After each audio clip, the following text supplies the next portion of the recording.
That's right. If I'm not mistaken, you're also among those who wish to cut down the thorns and pursue the truth. No? And by the looks of it, you're not from Fontaine. Well, you're right on the more about that one, but who are you? Have you never heard of the Spina di Rosula? From mediating disputes and providing protection to solving conundrums, you name it, Spina di Rosula does it. And I, Navia, have the honor of being its renowned president. Though those who play by our rules call me boss. I'm Silver, her attendant. Pleased to meet you. And I'm Melus. Demoiselle's various daily needs and affairs are under my purview. Huh? Boss? Demoiselle? What gives with the names? Well, I am the second generation president. Melus and the others are still used to my previous title. My apologies, Demoiselle. Should you prefer, boss, I will endeavor to use that instead. No need. You don't have to call me boss. Just Navia is fine. Okay, if you say so. Not that we're members of Spina di Rosula anyway. All merely trifling details. Never mind. Now, back to the situation at hand. That's right. I've always kept an eye on the serial disappearance cases. My interest stems from a matter back from my father's time. Judging from the look of things, I find Linny an unlikely mastermind. Really? We think so too! That's why we're looking for clues now. But how did you come to that conclusion? Intuition, naturally. My unparalleled intuition. Farina sure was quick to point the finger at Linny without any decisive evidence whatsoever, wasn't she? But that's not uncommon for her. If you remember, the Justice had to interrupt her and ask if she was pressing charges just to keep her from getting carried away. Anyway, a trial begins the moment someone levels charges. And, of course, there was no way Farina was going to back down in that situation. Sounds more like you just don't trust the Hydro Archon. Well, what's your opinion? I must admit that she can be interesting at times, but liking her doesn't mean that I'll blindly agree with her. All right, I've answered your question. Now, it's time you answer mine. Wait a minute, did that answer count? Well, I say it does. But don't worry, you won't hear any pointless questions from me. In your opinion, do you think it's right to treat a trial like it's an opera? Well? And why would that be?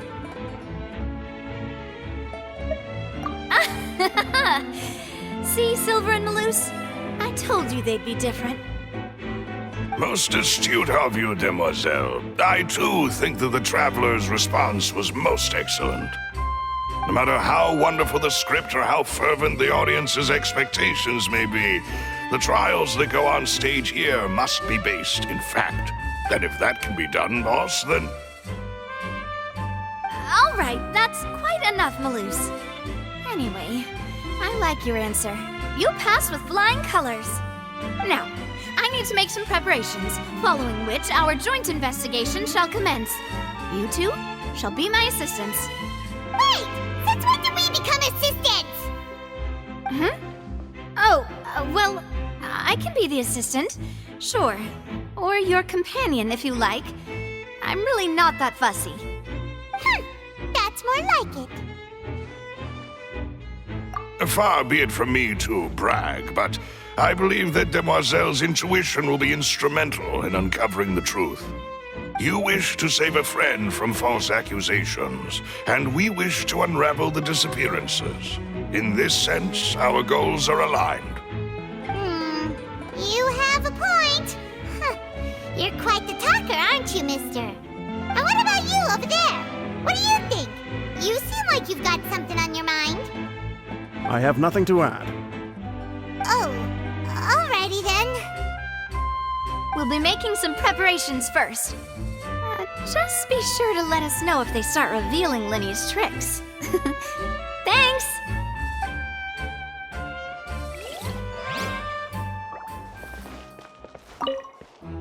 Speaking of that, I think magic shows would be very popular in Poisson. I can see that. Maybe I should try to learn some magic. If I could make things disappear, cleaning my room would be a cinch. You need not worry about such things, demoiselle. That falls under my duties. Oh, right.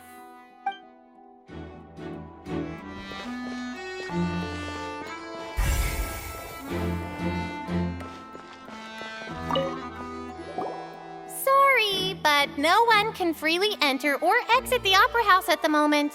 If you wish to leave, you must register your identity with us first. No, we're not leaving. We're representing Linny and Lynette as attorneys, so we're investigating the case. Were you always guarding this entrance? Yes, after the Chief Justice gave the order, everyone coming in or out must undergo a strict inspection. So, the missing girl couldn't have left from here, at least not from that point on. I doubt there was much opportunity then either. How can you be so sure, Well, because I was in charge of security near the entrance at that time. I couldn't see Linny's performance from here, which was quite a shame. Just my luck. But still, I did not abandon my post, and I stayed put no matter how loud the applause was. If someone had so much as even approached the door, I would have noticed it, let alone if they had tried to leave. We Melusines are good at that sort of thing, you know. So, it's safe to say the girl couldn't have left through here. All right, thank you for your help. This will be useful info.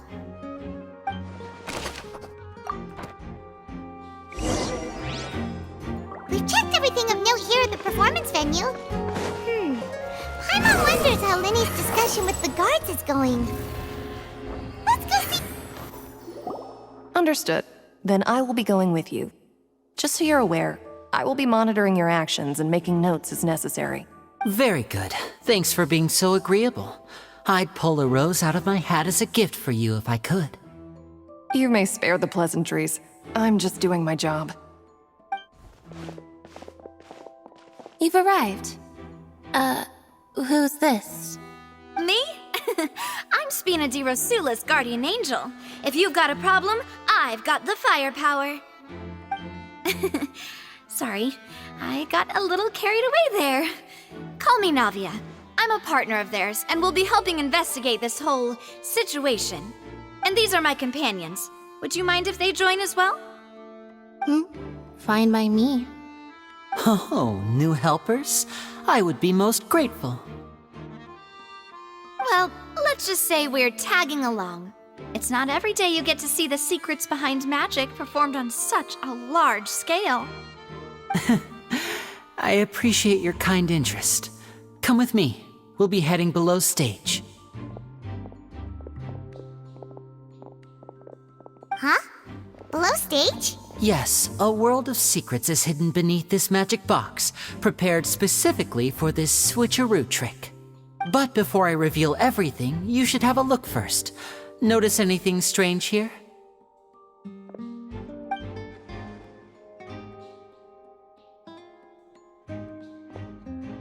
I'm not trying to be dramatic. Remembering the details of a trick will help you understand the methods used to perform it more easily. Huh. Weren't there balloons and other decorations here? Where did all that go? Ah, good eye. That said, you're still far from discovering the answer. The back? You mean the inside of the door? What's different about it? Paimon didn't notice anything. Very good indeed. I thought you might not be able to catch that, given that you were sitting in the first row. The back of this door was patterned. Those patterns are now gone, replaced by a smooth wooden board. So, if you put 2 and 2 together, what do you get? Exactly. All right, let's go. I'll tell you how it works as we head down. Oh, so there was a passageway under the magic box! I knew you'd figure out most of it as soon as you saw this place. The 2 magic boxes are positioned right above the 2 entrances of the tunnel. See this flatbed trolley? The box with the lucky audience member in it would be shuttled over to the other side using the trolley. This trolley can raise and lower and even rotate, ensuring that the box will face in the right direction. I see. So that's the purpose of the box inside another box. Precisely. The inner box would descend after the audience member was put inside and be moved along the trolley, all while the outer box would remain on stage as if nothing had ever changed. So that's how you did it! Once the box was lowered, the trolley would store some energy through this device here, with which it would complete the rest of the steps. The audience member would only be able to feel some slight movements in the dark, and by the time she walked out, she would already be back on stage. Right! You were talking that whole time, and you even came out for a moment near the end! Ah, yes. A phonograph operated by Lynette was used to achieve that effect. My assistant and I had already scripted our conversation beforehand. When the countdown began, I had already gone to the opposite box via a tunnel using that ladder. And what about Lynette? Where was she? I was in the mezzanine space in the back of the box. Oh, interesting! That's how we were able to coordinate Linny's lines with the assistant. And by the way, I was the one who walked out of the box at the end. I mean, we are twins. All it takes is a change of clothes and no one can tell who's who. And that's my favorite part of this trick. Only Lynette and I can perform it. So that's how it all worked! Wow, every detail you revealed was more amazing than the last! Lynette would briefly walk out of the box and then go back in, jumping into the tunnel and escaping before the box on the trolley could finish ascending. And then I walk out of the other box in the audience area, and the trick would be complete. The operative word here being would. But as you saw, Cal was in the box, not our audience member. She, on the other hand, mysteriously vanished. We really don't know how that happened. If not for that interlude, this would have been an astonishing trick. I probably never would have figured out how you pulled it off. And yet, to think that someone was able to use this magic trick to commit a crime. Could we have a look around? I think we can come up with some more leads. This is the scene of the crime, so Linny and Lynette are not permitted to stay here. I'll escort them back up. Yes, of course. No need to be so strict now. I won't disappear into thin air, you know. Thanks, everyone. We're counting on you.